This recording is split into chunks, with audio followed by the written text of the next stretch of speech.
Hey, what's going on? This is Iyada Ma'at, one half of that dynamic duo. That is Ayize and Iyana, me and my husband from Black Love and Marriage. I want to drop this really quickly. We received a question that came in, and I just want to give kudos to the sister. She wrote in and she said, my husband and I experienced infidelity over a year ago.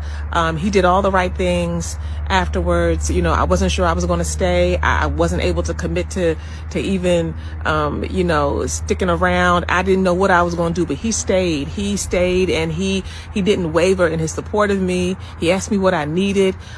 He did everything he was supposed to do. And we went to, counseling even, and we are in a completely different place now. First of all, shout out to you, because the first thing that has to happen, and shout out to your husband, the first thing that has to happen if infidelity has struck the relationship is you got to get stable. This is crisis management. This is emergency management, right? Like, this is an emergency. And so you got to be in a place of understanding what your role and your position is. And so many times people get it twisted, and the person who has offended the other person, the person who has cheated, they think, like I said, I'm sorry, and it's been about a week or a couple of weeks, maybe even a couple of months, you know what I'm saying? And like, we should be over this now, you know what I'm saying, babe? Like, we can't stay stuck here. Like, we're gonna have to move on. Now you being insecure. Nah, bruh. Nah, sis, whoever it is, right, who has committed this offense and this betrayal, you have to now lie in the bed that you make, and you have to remember and you have to know that your primary role is to stabilize the relationship. And there's a whole list of things you can do to do that, but you start by asking your partner what they need. You stay on your humble game, and you make sure that you're communicating where you are at all times, and that you are making room for them to have their triggers and to be irrational and all that kind of stuff, right? So I'm so glad to hear I'm so glad to hear you say that you all got through that place. And your question was, now that we've gotten through that space, I can't help but feel or fear in the depths of my being, right? Like, I just am unsure, like, how do we make sure we don't go there again, right? We're in a better place. I trust him, but I still feel like it just struck me out of nowhere. How do we make sure we don't go there again?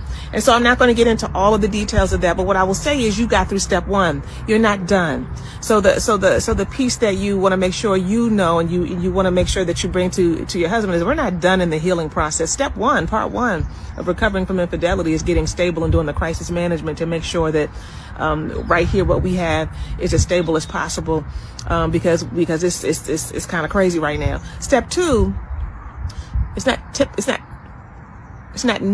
just step two, but later on in the process, because there's many steps, you have to get clear about why. Why did that happen? Where was a disconnect?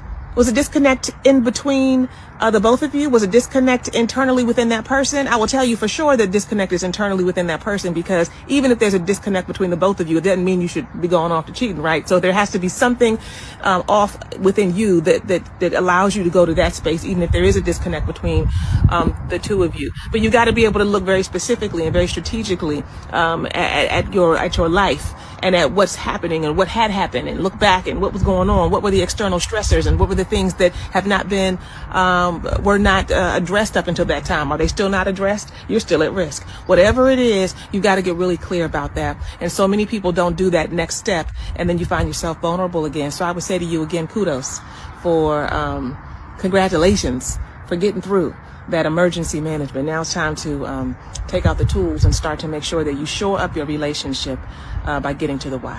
Why did it happen in the first place? Hope that this has been of help to y'all. Peace.